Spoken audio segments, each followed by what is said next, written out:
Mcdonald. Here. Anita Matt. Present. Jennifer Finley. Here. Jim Molitor. Here. Carol Langford. Len Tutti. Here. Bing Matt. Here. Ellie Bundy. Present. Martin Charlo. Mike Dolson. I'm here. James Steele Sr. Thank you, Jim. Can I ask Carol to start us out with a prayer this morning? Creator, today we just give thanks for this meeting today, and we ask you to watch over our elders and our children. We also ask for a prayer for the Schultz Durglow family, and just ask you to be with them at this time of loss and be with the whole family and their struggles. We also ask you to be with our first responders and our frontline workers and healthcare. We just ask you to be with them and keep them safe and strong. And also the prayer for our employees, the hard work that they do and the efforts that they put forward to meet the needs of our people. We just give thanks to all of them. Komiete.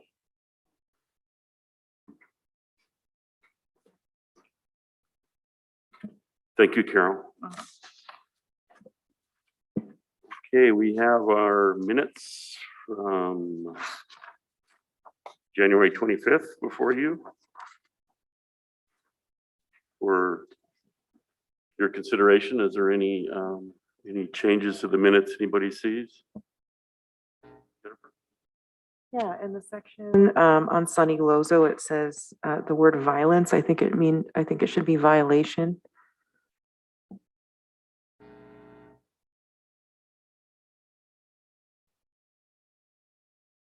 Any other corrections to the minutes?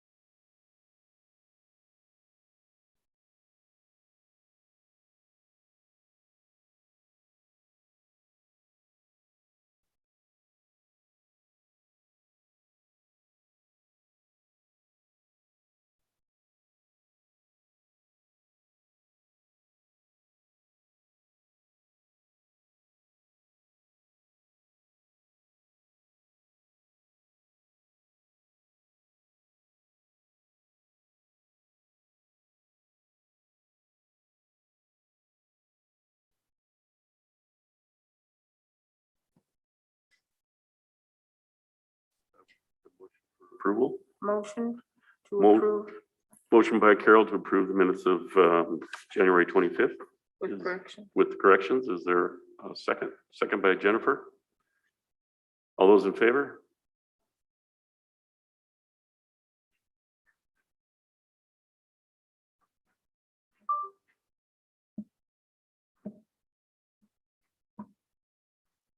Minutes are approved. Unanimous. So we have our agenda before us. Is there any modifications to the agenda? The one thing I want to make sure everybody knows is that I will need to step out before noon to do the DC consultations for the bipartisan infrastructure law and how that's going to play out and make sure we can secure our funding. So that'll be quite a bit in the afternoon. Yes, Jen? And Lynn Ducharme needed to cancel. She'll reschedule, so she will not be on today. Okay, we'll remove the land use agreement with Bonneville Power from the agenda.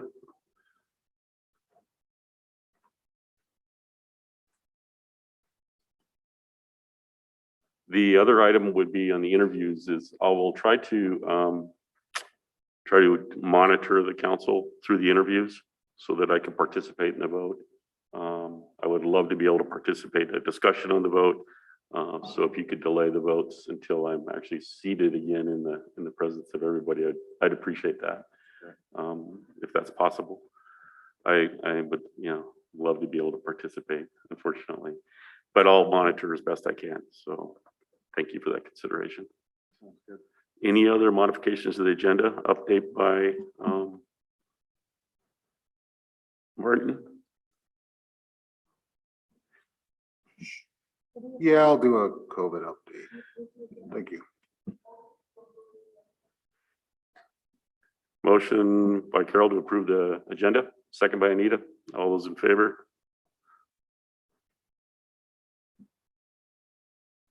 Unanimous? Do we have any walk-ins? No walk-ins, so we'll move right to the first agenda item. Oh, Martin, yes, that's Martin's always first. I was not aware of that, but thank you, Mr. Chairman. So we are in the midst of a surge here in Western Montana. COVID is definitely here. Reports of a COVID variant is now out. So definitely, be safe out there. I think one thing that we really need to do is encourage staff to stay home if they're sick. These new variants don't all have the similar symptoms. They don't always have the same thing as Delta, where you lose your sense of taste and smell. There's a lot of presumed kind of positives out there that me being probably one of them. I had what I thought was strep throat, went to the doctor, they did strep cultures, but for some reason I didn't get a COVID test, and I ran around. Well, I didn't run around. I came to work and did all the things I normally do. And looking back, now hearing a lot of the people that have COVID now, that's the symptom. It's a very sore throat. It's cold symptoms. And, for me, it was probably a little more extreme because of, my pre-existing conditions. So if you're sick, definitely encourage you to stay home. As employees of this great organization, our supervisors should be working with staff to work from home, or social distance at the offices. All of those things need to be happening. So supervisors, please work with your staff. Rather be safe than sorry. Our numbers here locally, like I said, are just going up. I'm not gonna, since I was first, I didn't know I was gonna get put on the spot, so I'll just defer to my last numbers. We've had 185 new cases within a week's time. I think a few weeks ago, we were in the 30s of cases, and now I believe we were up to 200 more, plus. So it is here. One of the reports that I did get from the department head meeting was that early childhood services is seeing a surge in their students' numbers of cases. I think she said there were 100 plus positives.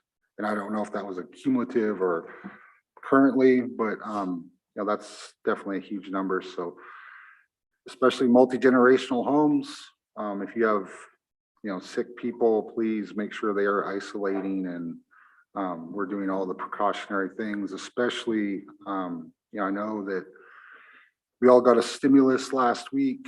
I know everyone wants to spend that, but if you are sick, please don't be going out in the public and endangering, other people. And if you do go out and you're sick, it's smart to wear a mask. I don't know if you've ever tried to blow out a candle while wearing a mask, or trying to spit on something. It's pretty much impossible. So, masks protect, spit from getting out there, protects air from going out. So it's just a precautionary thing, smart to do. It's just something that, let's help each other. So with that, have a great day, great week. Be safe out there. And again, condolences to the families that lost people. I think I brought that up the day that it came out, that we would have, we're going through a lot of things right now in our communities, and we need to be safe. And we need to do, I don't know what the answer is. We'll get there, and I won't drag to get down today, but yeah, condolences to the families of lost people, and very, very unfortunate circumstances. So thank you. Thank you, Mark. Any other discussions on COVID is Anita? I just have a quick comment, and thank you, Martin, for always updating us that, yeah, I listened to the news most every day, and it sounded like it jumped up 5,000 cases just yesterday and added, I don't know, 3 or 4 deaths. So as Martin said, it's getting worse. People are gonna have to really, they're getting careless.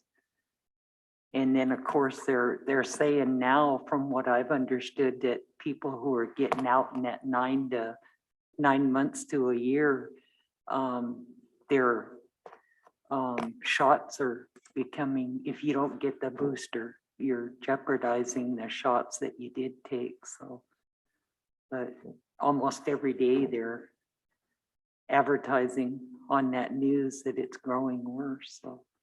But thank you again, Martin, for always reminding us.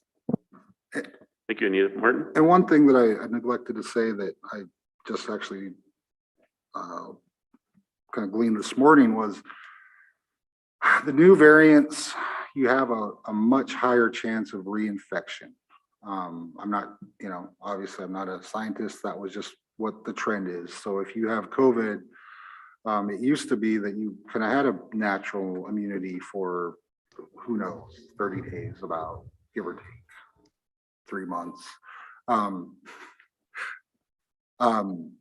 Just because it was so new, no one really knows. But what they're seeing, the trend is that you can get reinfected. So if you had COVID, please don't get a false sense of security that you can't get it again.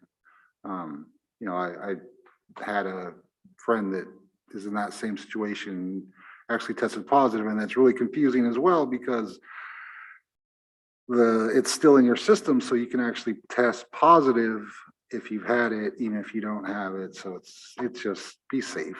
If you're sick, stay home, wear masks. If you're sick, wash your hands, social distance, the things that we should be doing anyway. So thank you, sir.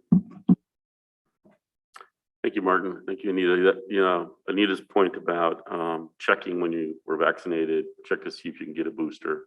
That's really important information. Wear a mask. N95 masks are the best with this particular strain.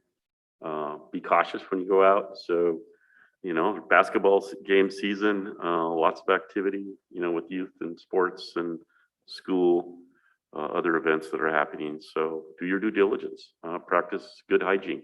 And that's one of the best things you can do to help prevent the spread of any disease.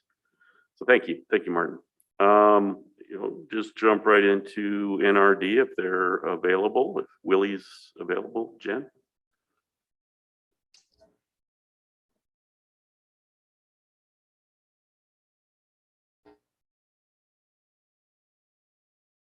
Natural Resource Department, Willie.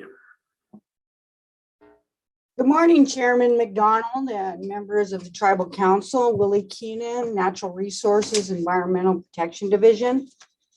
I'm here this morning to request approval to apply and submit initial grant proposals for the following programs. And this will be for fiscal FY23 through 25. Following programs are under the Performance Partnership Grant, which is PPG, is the General Assistance Program, which is GAP. Under the Environmental General Assistance Program Act of 1992 as amended, Clean Air Act, Section 105, Ambient Improved Grant Program, Clean Water Act, Section 106 Program, Non-Point Source 319, and Wetlands Management Program. I also need an approval for the following standalone grants: Federal Insecticide, Fungicide, Rodenticide Act, which is FIFRA, a Wetland Competitive Standalone Grant, Environmental Justice Collaborative Problem Solving, which is EJCPS grants, Underground Storage Tank, which is UST, and Leaky Underground Storage Tank, LUST, Brownsfield Tribal Response, TRP, Brownsfield Assessment, Brownsfield Cleanup, and Hazardous Waste Management, which is SHW. and Multipurpose Grant, MPG, and EPA Special Project Programs through the US EPA for the fiscal year 2023 and 2025 environmental grants. And I'll also need an approval for a resolution. That is it. Any questions? Any questions for Willie by council? Mr. Chair, Yes, Ellie. I would make the motion to approve the resolution for the submission of fiscal year 2023 through 2025 environmental grant applications. However, under the be it further resolved, if you could change tribal council chairwoman to reflect chairman. Thank you. I apologize. I did change that, but not sure why it didn't save when I resent it. It did change on the signature line, Willie. It's just on the be it further reserved piece. Oh, okay. Thank you. I'll get that corrected and sent down. Thank you. Motion by Ellie to approve the fiscal year 23 through 25 EPA grant applications. Is there a second? Second by Anita. All those in favor?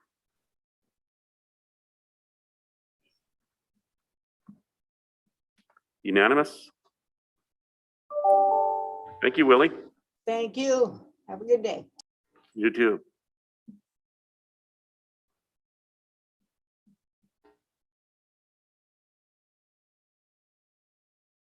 The next on the agenda was Tribal Education Department. I'm trying to get in contact with Okay, her all right, to see if they can get on early. okay. Thank you. I would like to give council just a quick update right now, since we have a little bit of downtime, for the comments we'll be providing this afternoon and again tomorrow for the bipartisan infrastructure law and the Bureau of Indian Affairs or Department of Interior discretionary funding for that law. Basically, we're going to make sure and remind everybody of our water rights settlement, and there's earmarked funds for that to make sure that that's appropriate and stays on the top of the list for the Department of Interior. Along with that, though, we'll be still working on amending the comments. We have a written comments for today. We'll modify that for tomorrow, but we have a deadline of written comments by February 4th. And so there'll be some additive things that we want to comment on, I think, that are in the rest of the bill or the law that we have opportunity and need for. So we'll add all those in written form before the deadline and get that to council for consideration as quick as we can. So that would be the item for that.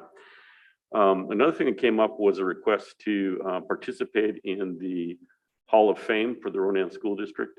They have an event coming up next Friday afternoon, and they requested if I would represent the tribal council in welcoming that kind of honoring for outstanding athletes in the Ronan school system. It's in the afternoon. If council concurs, I would certainly be willing to do that as a Ronan alumni on behalf of the tribal council. I think it's always good to reward and acknowledge those outstanding athletes. I know Marvin Camel's in this list. I think there's, oh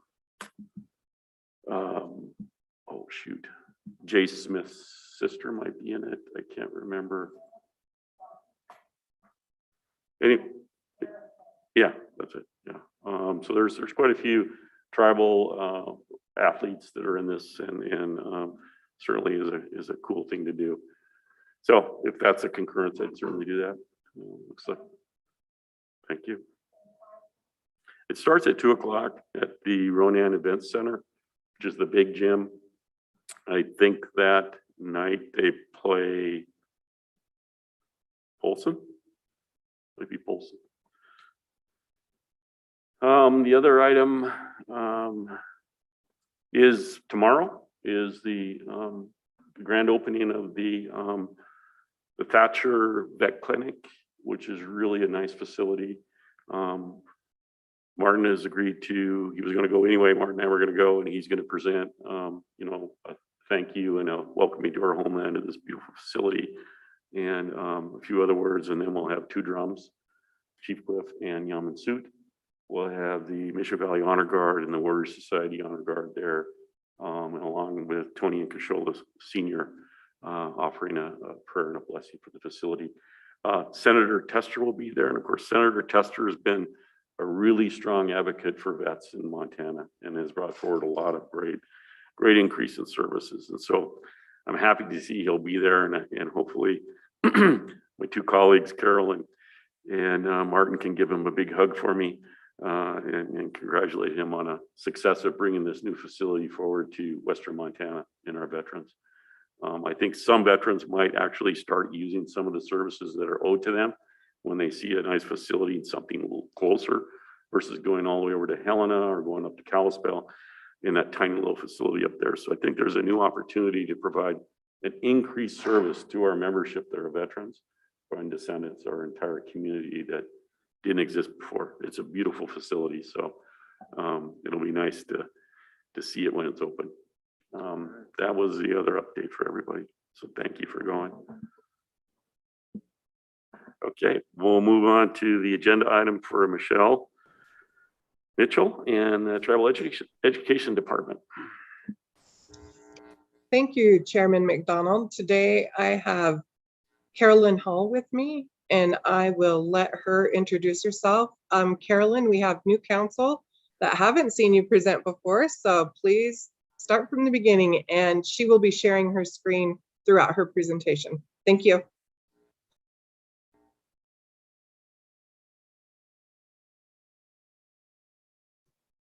Your mic is off.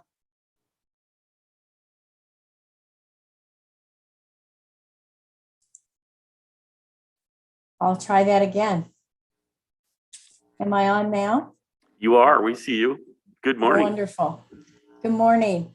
I apologize that I was not able to come to council when you were in person for the very reason that you are not in person now. That is why I wasn't able to come. But I'm very glad to see all of you today, and welcome to new council members. I'm grateful for the sacrifice that each of you make to serve the people on this reservation.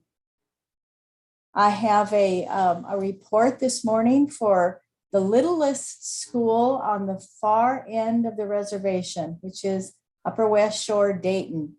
And I am having trouble sharing. Michelle was going to be my backup as far as sharing that. The other reason I'm disappointed I couldn't come in person was because we had gifts for you. The sixth graders up at Dayton had been studying good nutrition, and they had created some energy bars, and we had made energy bars to bring to the council. So I'm not sure if those would still be welcome. If they are, I'll be glad to deliver them to the tribal council. But obviously I couldn't bring them with me today for you. So as you see on the cover of the presentation, there's our little tiny school that has been there for 110 years. The bell tower section of the school is the old part. And then to the left, you see all of the new part of the school. The school is very small. This narrative at the beginning of the report just shares what I'm going to be giving to you as far as data for the little school. The enrollment there is 59 at this time. We have 6 tribally affiliated students. In the past, that has fluctuated greatly. At one time, many of the Elmo students attended Dayton. I believe your vice chair, Mr. Two Teeth, I believe you also attended Dayton. Is that correct? Or at least played basketball there? No, I was not, I'm not Dayton alumni. You are not, I see. So I know that Vernon Finley had been, and there had been many more Elmo students there at one time. Part of the difficulty is that we do not have a bus system for the school. And so that makes it very difficult for students from Elmo to get up to the little school, even though it is a neighborhood school closer than it is to go to Polson. Are there any questions about that? Okay, I'll go on. The other part of the presentation that we usually share with you is where the school district is academically. And as with all of the schools nationally, but particularly here in Lake County, the disruption of the pandemic has caused issues for our students. There is a backlog of learning that we are trying to overcome. The latest SBAC tests, which is the Smarter Balanced Consortium test that we take in the spring, showed that more students were at a novice or nearing proficiency rate than we've had before. And so that's a disappointment, but something that we are working towards correcting. We also use MAP testing. That's the next slide. And that testing actually helps us to address our student needs much more efficiently. Those are computer adaptive tests that the students take in the fall, now at winter, and then again in the spring. And they specifically tell us where that individual student is in reading, in math, in their writing skills, and also in science. And those are showing us that we are making a recovery from that pandemic shutdown. And that is true for our tribal students as well as our non-tribal students.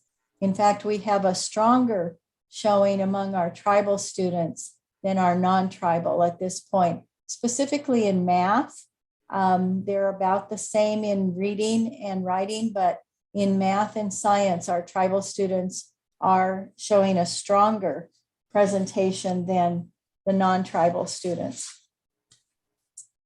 Attendance is the next part of the report that the Tribal Council is always interested in.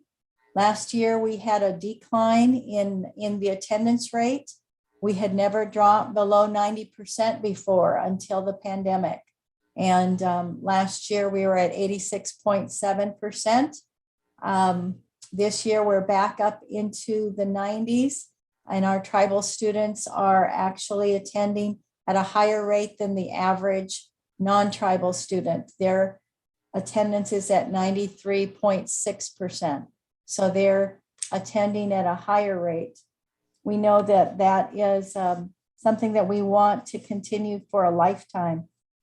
This was the unique to Dayton project that I wanted to show you. These were those energy bars that I had for council to see.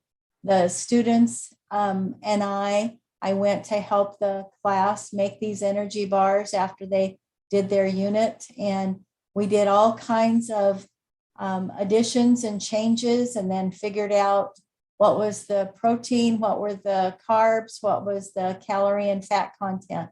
And so you can see there's a variety of goodness. And the children took trays of those home to their families, who are very appreciative. The next slide shows part of what we're doing with our Indian Education for All. When our students are listening to creation stories, and then they create pictures of what they see in little dioramas. So that is one. There's another component that we're very proud of. Up at our little Dayton school, we do have a language teacher.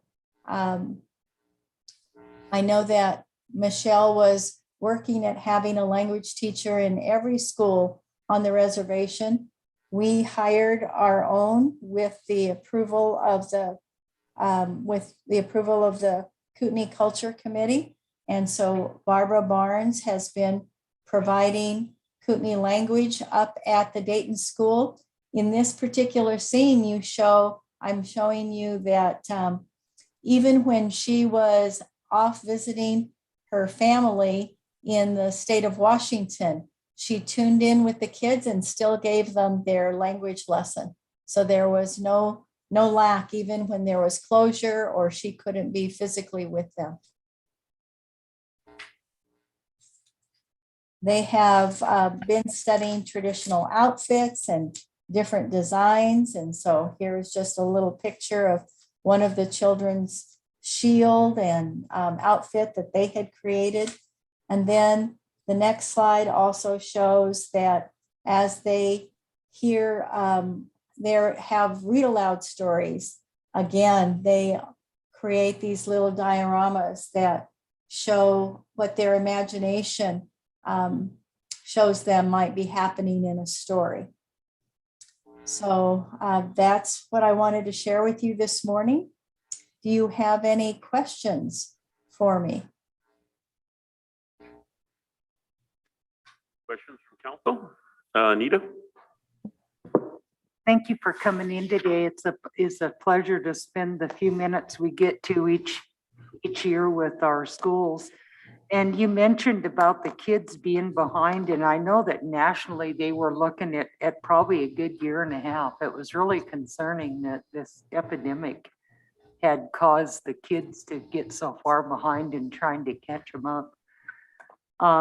The other question I had is you mentioned there was no transportation, and have you guys looked into any kind of a grant or anything like that, or maybe GoFundMe or something to try to find buses to transport the kids? We've done all kinds of things, council member. I appreciate your thought.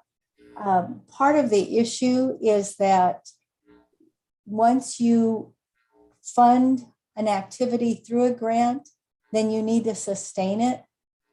And the finances for a little school like Dayton are very limited. As you saw, they only have 59 students. And so finances for a school district are generated by enrollment. And so when you don't have high enrollment, you don't have the sustaining dollars for that project. And so even though there are grants that we can write, the issue is, can we sustain it once we got a bus? Can we pay for the insurance? Can we pay for a bus driver, etc.? Where do we house a bus? And so it gets to be one of those situations where it's a blessing and a curse at the same time, and nobody knows exactly what to do with that. Plus, the Montana transportation rules as far as what you can use to transport students for schools, they're very strict. At one time, you remember the 18 passenger vans that were so popular. That it would be a perfect scenario for a little school like Dayton, but they're not legal for a school district any longer. So the best we could do is a very small, maybe something like an excursion van. And so then we end up with a whole fleet that we need to take care of. So, we just feel like we keep knocking our head against the wall on that particular issue. And right now our parents are transporting, but we do know that limits part of our community that could participate if we did have that transportation. As far as the backlog of learning that we talked about, that loss of learning caused by the pandemic, it's pretty individual. We have some families that were very supportive in the online education or the paper packets that they received. And those students didn't lose as much as other families did. And so that's why that MAP testing that I shared with you is so important, because we can look at each individual student and then work with that student to get them back on track again.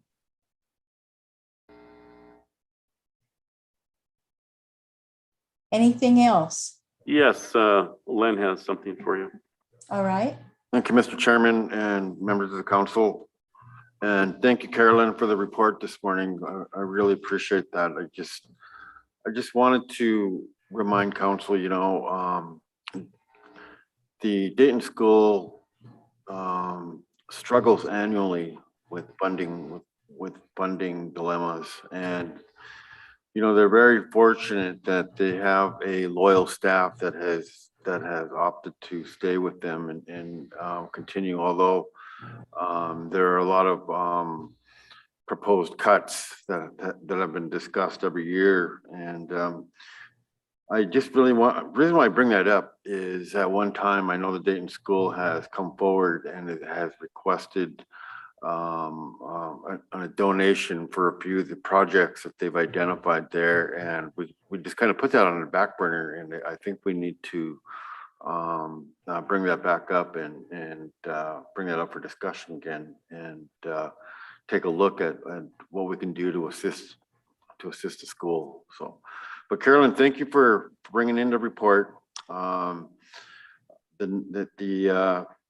I know the numbers every year are different, but I know you guys are trying. So I just want to thank you all for your efforts. I appreciate that, Councilman. And thank you for that offer of the possibility of future support. I know that that the Little Dayton School works very hard to try and be a good neighbor to our Kootenai families there, and we would like to see more of them back at our school. That's one of the reasons why we've made the plans that we have to try and build that multi-purpose building so that we could have a cafeteria and a gym. That's the other drawback. We do not have a breakfast or a lunch program at the school. And so we're hoping that in the future, I can give you some really exciting news that we were finally able to break ground and build that building.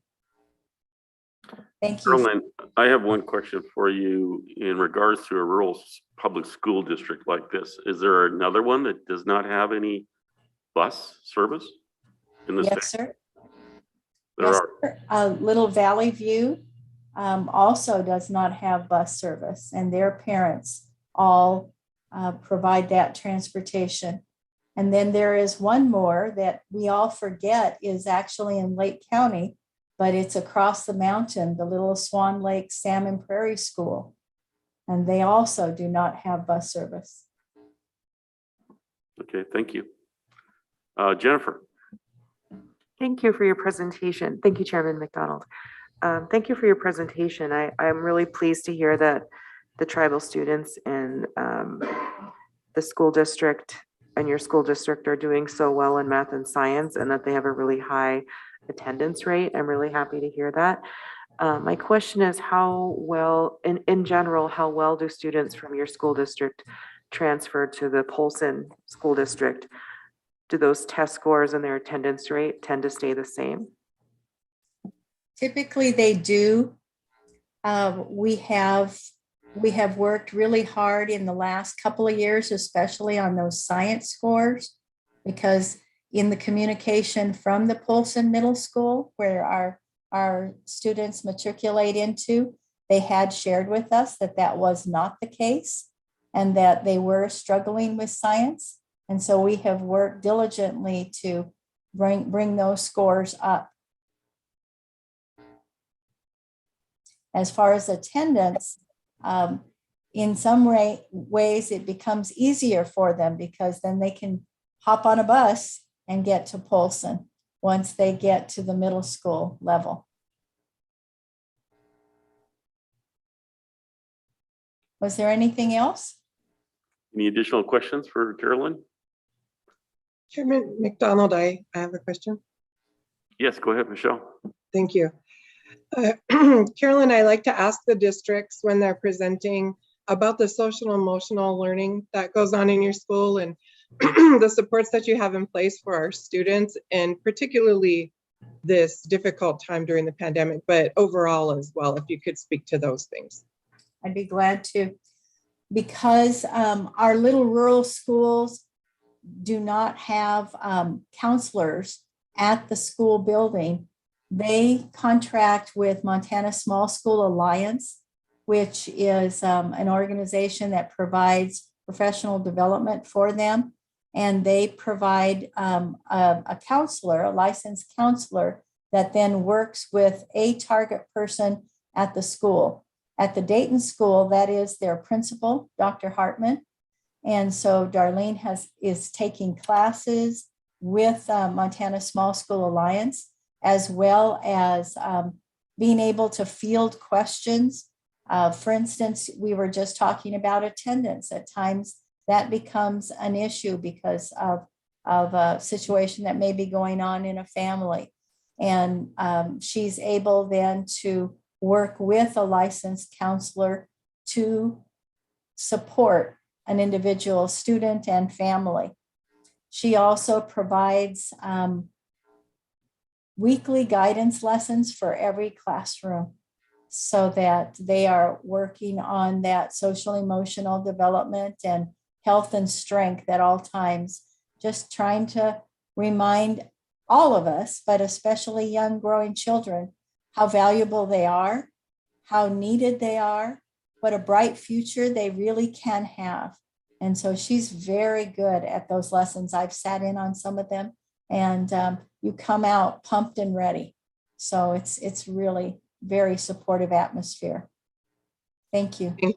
Thank you, Carolyn. I also wanted to just give you kudos for taking the initiative to find and hire your own Kootenai language teacher. That's pretty incredible with considering the shortage that we have and the difficulty, even like you'll see with the next presenter, we haven't been able to find one to support that district yet. And so it's something that we continue to work on, but I just wanted to tell you my appreciation for that and for our kids to be able to receive that. Thank you. Well, we've had some interesting stories because not everybody, not all of the Kootenai students that we had at the school thought that Barbara really knew what she was talking about and had some side conversations. And it was really kind of comical the way that all came out with families, et cetera, but it worked out really well. And we're awfully grateful to have her there. Indeed, Carolyn, that is amazing. You're able to finance, hire your own Kootenai language instructor. That's outstanding, and thank you for doing that. If there's no further questions for Caroline, thank you for the report. Appreciate it. Thank you, Council, and I appreciate being able to visit with you. And I look forward to when I can come into Chambers and meet you, those of you that are new members, and greet the rest of you again and see you in person. Thank you. Thank you. We'll look forward to that. Michelle, you have another report for us. I do, Chairman McDonald. Thank you very much. And members of council, I have Krista Anderson from the District of Dixon, and she also has a presentation. Krista, screen share is on for you. Okay, thank you. Welcome, Krista. Thank you. I'm so pleased to be here. Of course, I wish I could be there in person. Let me go ahead and get my screen I have up one and going. question for you. Yes. Is the sun shining in Dixon today? The sun is shining in Dixon. As always, as always. Okay. I'm I know, sorry, Krista, can I interrupt you for one brief second?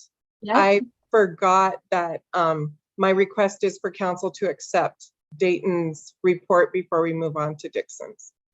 Okay, sure. Indeed. Is there a motion to accept? Motion by Carol to accept the district report. Second by Mike. All of those in favor? Unanimous. Thank you.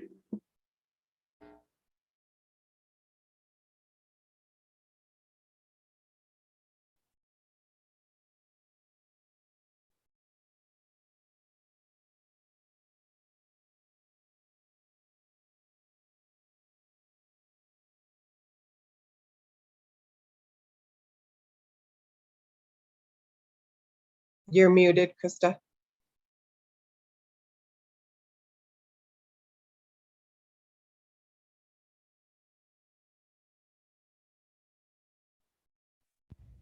Let me There you see. go. Can you hear me now? Yes, we can. Thank you. Okay, just had to do some troubleshooting. Okay.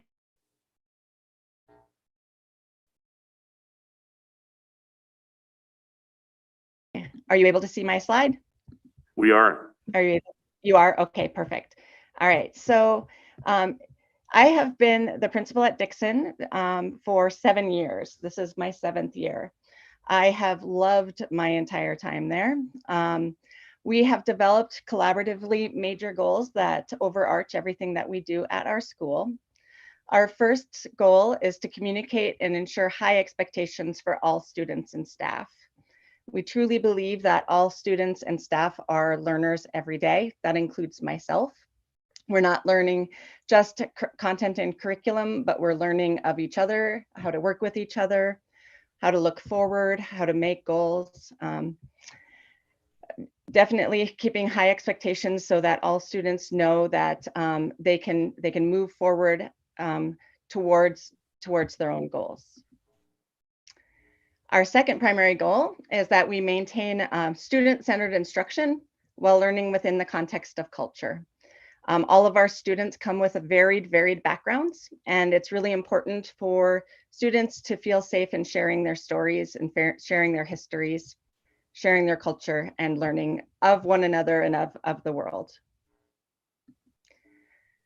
Our third primary goal is to support families in meeting student academic goals through strategic communication and outreach. We can't do it without the help of tribal education. We can't do it without the help of our families and our resources. Many of our staff, including myself, come from out of Dixon area. So it is critical for us to succeed, the more that we can integrate and become part of the community. And especially the more we can hire from within our community and within the region. The current demographics of our school, we are a highly diverse school for as small of a population as we are. Our American Indian population right now is 46 out of our 68 students, which is significantly higher than it has been in the past. I was looking across the last few years. We're at 46 this year. We were at 40 last year, 33 the year before that, 37 the year before that, and so on. Really happy to say that we've been able to bring some families out of homeschooling. We've also drawn a few families from out of district. 29 of our students are JOM eligible. Our current staff professional development, let me see, I think I skipped a slide. Let me check really quick. Nope, it must be ahead, sorry. And to make you dizzy. Professional development with our staff. Our focus is place-based and regional professional development as much as possible. We were a part of the STEP cohort for 4 of the years that I've been at Dixon, actually 5. We had 2 different cohorts go through. We still have some of those teachers on staff, middle school, kindergarten, 1st and 2nd grade teacher, our after school coordinator, music teacher. She's now more of a volunteer. She's out on maternity leave. And myself, we're all part of the STEP program. We all participate in Tribal PIR Day. This year, my staff did a combined 96 sessions provided by Tribal PIR presenters. I had the link open, and we do personalized professional development as much as possible. So our teachers are able to go on and take those classes and log those for renewal units for me throughout the year as well, if they weren't able to participate in each session. We also offer personalized PIR days a couple of times a year. Those are staff-directed professional learning days where they're given a menu of choices. One of the choices is the OPI Teacher Learning Hub. So there are a few courses available that have to do with IEFA integration and implementation, and those are required for our new teachers as they come in as part of their personalized PIR. It's all a part of our onboarding of new teachers. Teachers track that time, and I'm able to track who has had significant PD in that area, and those become our building mentors and go-to people when I have new staff members enter. We also have collaborated and worked with Native Teaching Games. We work with SKC quite a lot as well. Our current teaching staff statistics, as far as our teachers and staff that are American Indian, we don't have any classified staff right now, primarily just because we haven't had the applicants. As far as our certified staff, our preschool teacher, who's new to us this year, and she's also an SKC graduate, our kindergarten teacher, our 1st and 2nd grade teacher, our 5th grade teacher, and our band and music teacher. 2 of the teachers, as you can see, have either completed or are working on their master's degree, and 2 of the others that are listed there are actually starting their program next year. Of all of our staff, I think we have 5 teachers that already have their master's degrees. 50% of our certified staff are American Indian at this time, 0 administration, 10% classified staff. That's right, I do have 1 custodian right now. And 2 staff members are non-American Indian, but they are also SKC graduates. We've worked really hard the last few years with SKC to try to recruit their teachers. I've really found that teachers that are drawn to going to a smaller university are also a really good fit for working in a small school. So I try to bring the students in to do observations as early in their program as they can. Then they can become substitute teachers, and then they can do their student teaching, and then ultimately, hopefully, take on a position at our school. That's also benefited us with retention, because many of the teachers that go through SKC really do want to stay in this area. They're not drawn away the way that other teachers are if they try to come to our school as a starter school. We did transition to having a full-time school counselor. About 5 years ago, maybe 4 years ago, I knew that there were some problems happening with CSKT or CSCT and with AltaCare. We had an AltaCare person at that time who I spoke with, and she was interested in getting her counseling degree, her teacher counselor degree. So I helped her to get that degree in place. And since then, we were able to transition from AltaCare, the CSCT model, to having a full-time counselor who does classroom-based instruction, which has really been critical in helping our students be successful and our staff learn more more skills and tools to use with students to support the counseling and emotional health of our students. Prior and current collaborations and initiatives, we utilize the Montana Behavioral Initiative, and we do that through a restorative justice model. We have very, very few to no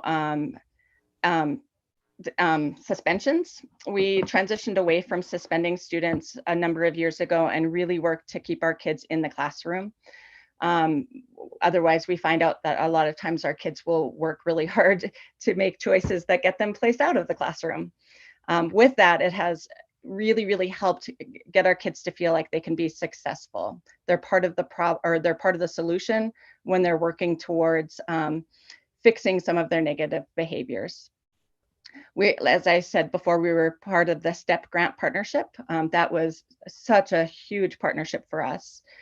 We've also worked for the last few years with SAMHSA. We also did the BRAIDS grant, which also helped our teachers get significant professional development and especially localized regional IEFA relevant professional development. We brought breakfast to the classroom in about 6 years ago. That was huge for our school as well. We were able to set up a very, very kind of warm, inviting beginning of the day by having breakfast in the classroom. Every classroom looks the same and has that routine. It becomes a social time for kids to be able to share kind of how they're doing. And they do a lot of their review and warm-up work during their breakfast. And they also learn to manage and take care of their classroom when they are prepping and serving and cleaning up for themselves in that model. We've been a part of the preschool literacy block grant with Charlotte for the last, I think that's been 6 years. That's been really, really helpful in helping us fund keeping our preschool up and moving.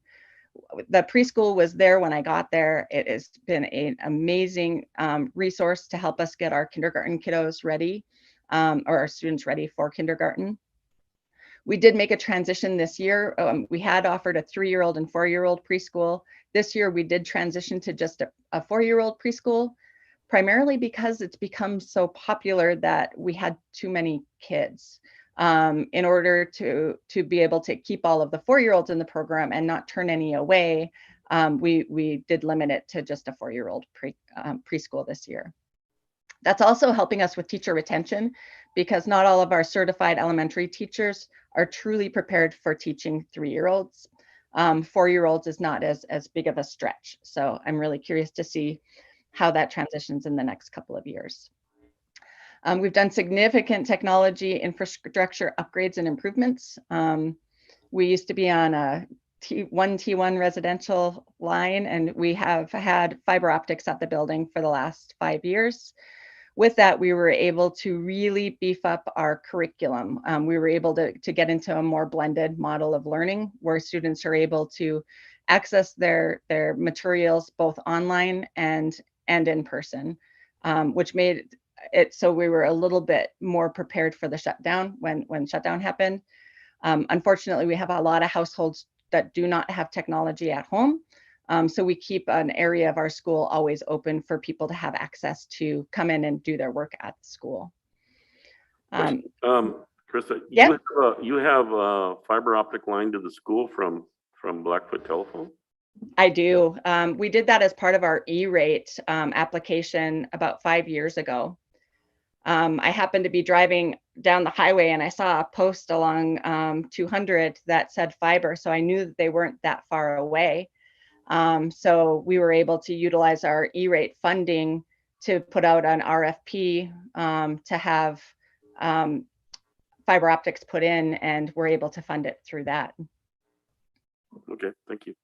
Yep. And then we spent the last few years since then updating our tech infrastructure inside the building so that we can actually utilize as much fiber optics as we have coming in, instead of there being kind of a gap there.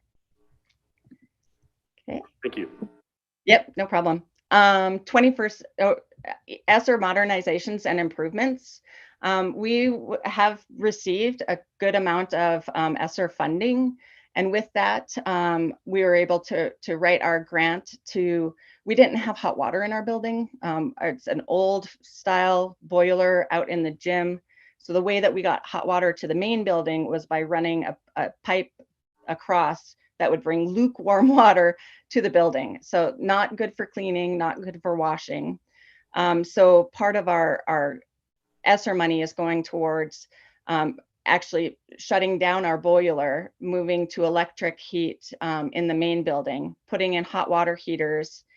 Only about half of our classrooms had sinks, so we're having sinks installed in every classroom. And then everything will be transitioned over to touch-free as well. We also have our doors and windows for ventilation are all going to be replaced. And we have also ordered a new van. We've only had one van, and we do a lot of extension programs where we transport kids to sports, transport kids for music things, transport kids for our ski club.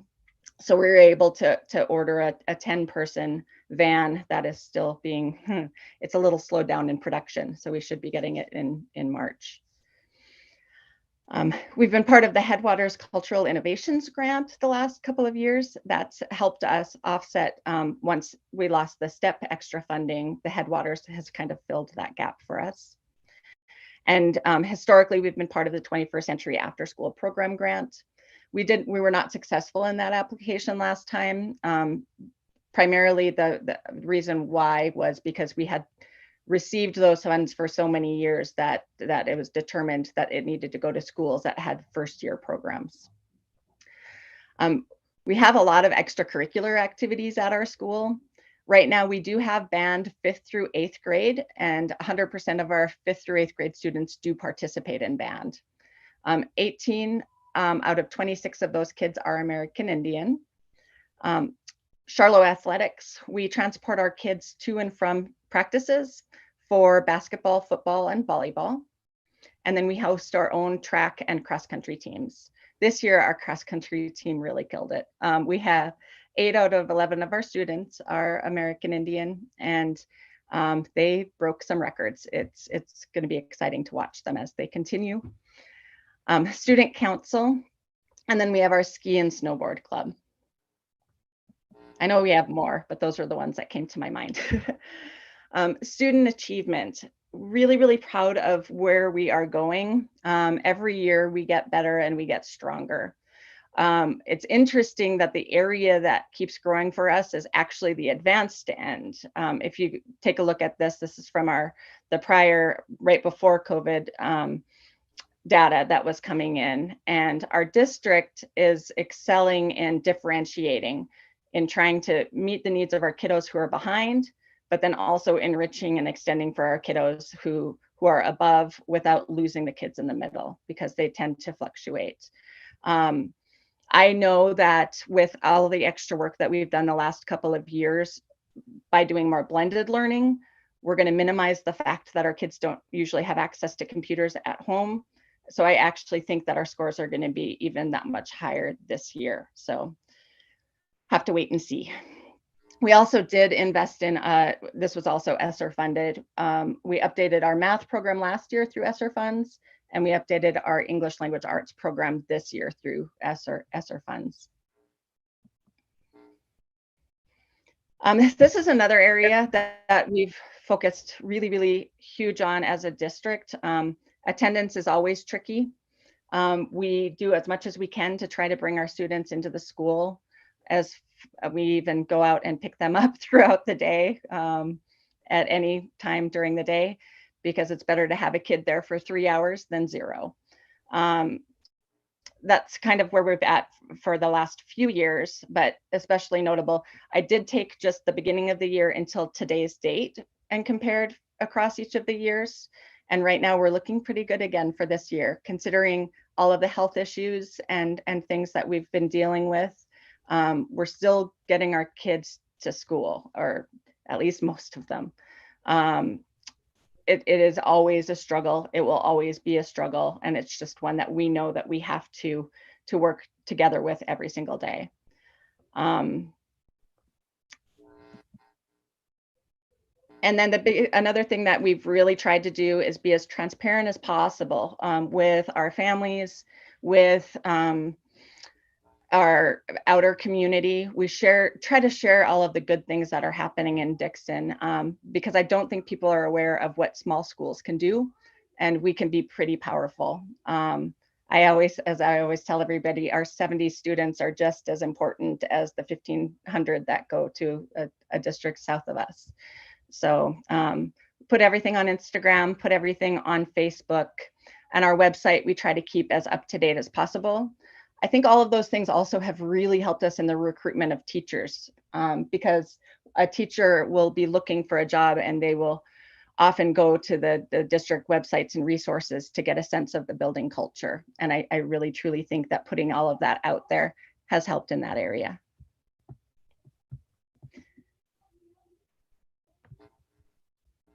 There we go. That's what I have put together. I appreciate your time and hearing what all we're doing at school. Great report. Anita has a question for you. Sure. Hi, Anita. How are you doing? Good. How are you? Good. Thank you for coming in. I'd just like to publicly thank the Dixon School. When we didn't have a building, they allowed us to come down and use the community center for well over 4 years.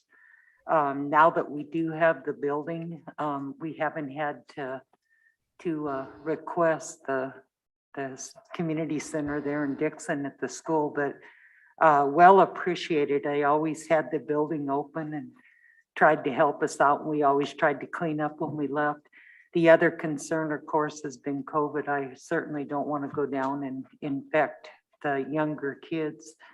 Chairs were a little short, but everybody had a good time when we used it. So thank you again, Krista. The after-school programs are great. You talk about sharing it with Facebook, and I just enjoy what you guys put out there, and I always try to share it. I believe in a small school. My son went to Dixon, and he was very far behind from the other schools he had attended. And this was back in Mrs. Murphy's day, a little bit before your time, I think, Krista. But they brought him from a fourth grade level to a freshman level in 5 months. Yeah.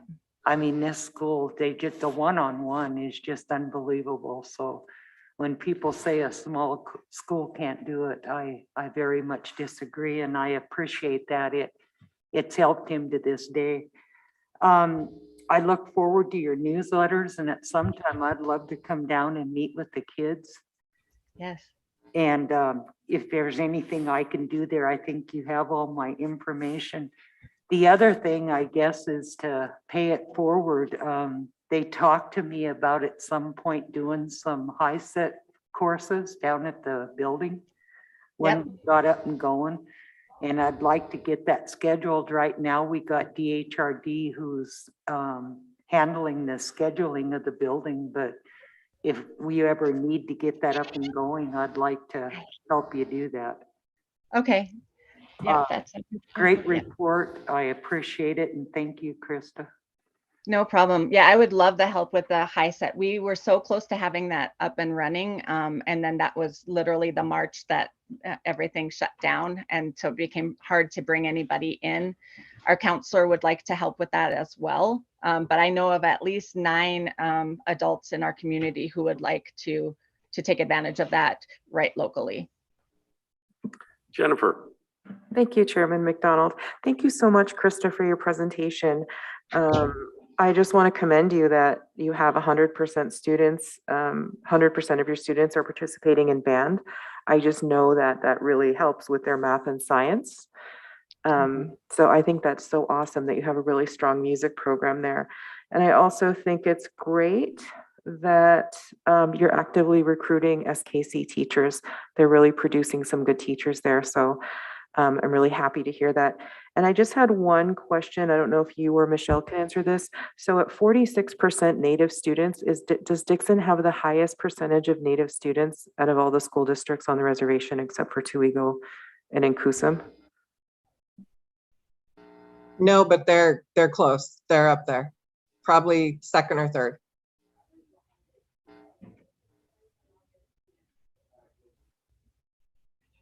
Any other questions for Krista? I mean, those extracurricular activities are fantastic. I watch the cross country kids. I have a grandkid that runs 6th grade in Ronan. So yeah, they're some outstanding athletes coming. You make me want to go back to school. You know, step back in time. Come back anytime.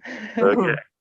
Certainly we'd offer our assistance in the science programs. If you want to take field trips to the bison range, we have some good staff there and good opportunities for that. So certainly that door is always available for your school, especially since you're right on the outskirts of the fence. So look forward to more reports. Any other questions? Anita? Mr. Chair, I'd just like to make the motion to accept the report from Dixon School. Motion by Anita to accept the district report from Dixon. Is there a second? Second by Mike. All those in favor? Unanimous? Thank you. Great report. Great. Thank you so much for your time. I'm going to jump back in. Thanks. Anything else, Michelle? No, that's all I have for you today. Thank you, Chairman McDonald. Thank you, Michelle. We're a little ahead of schedule. I'd like to take this opportunity to recognize our guests in the room. Juan from the city of Polson. Come on up.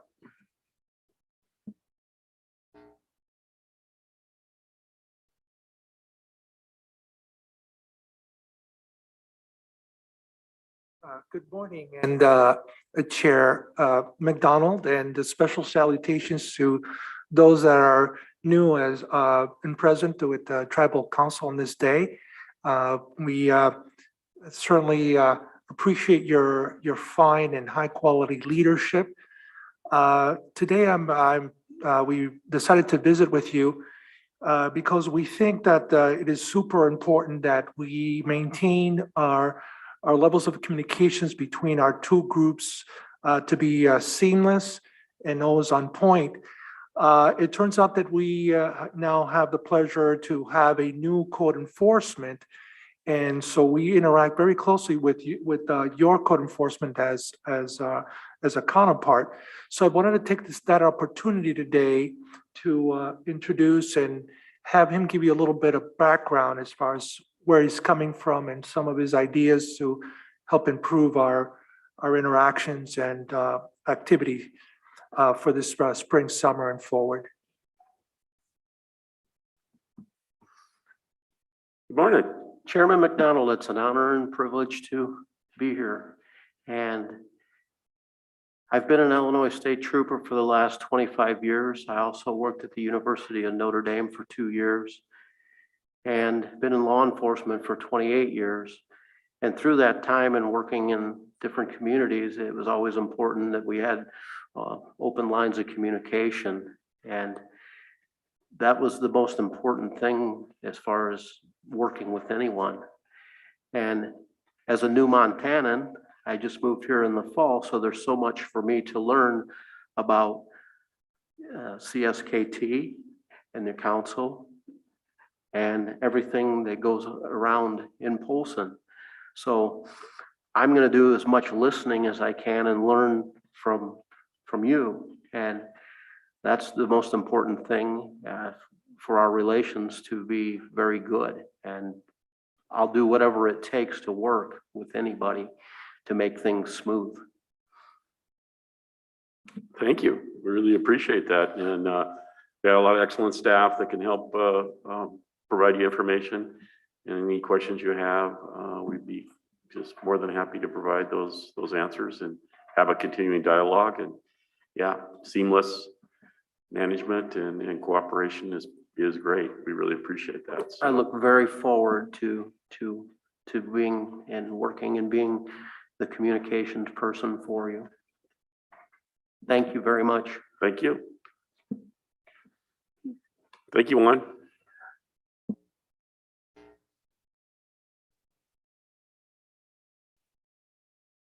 Next we have John Harrison, Legal Department.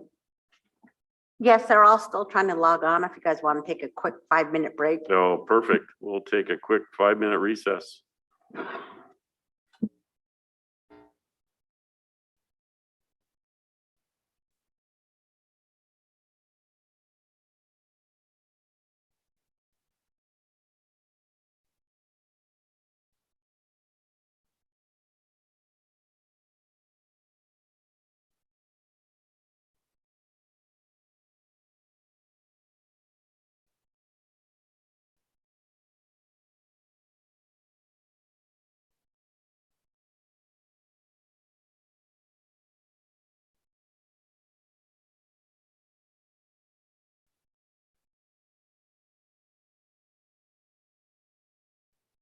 I'm sorry, we missed your name. I thought maybe Juan said it. My name is Tom Mavity, Mavity, like cavity or gravity. So. Okay, thank you. Thank you. I'm Tom. sorry about that. Welcome to the community. Thank you.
come back out of our brief recess.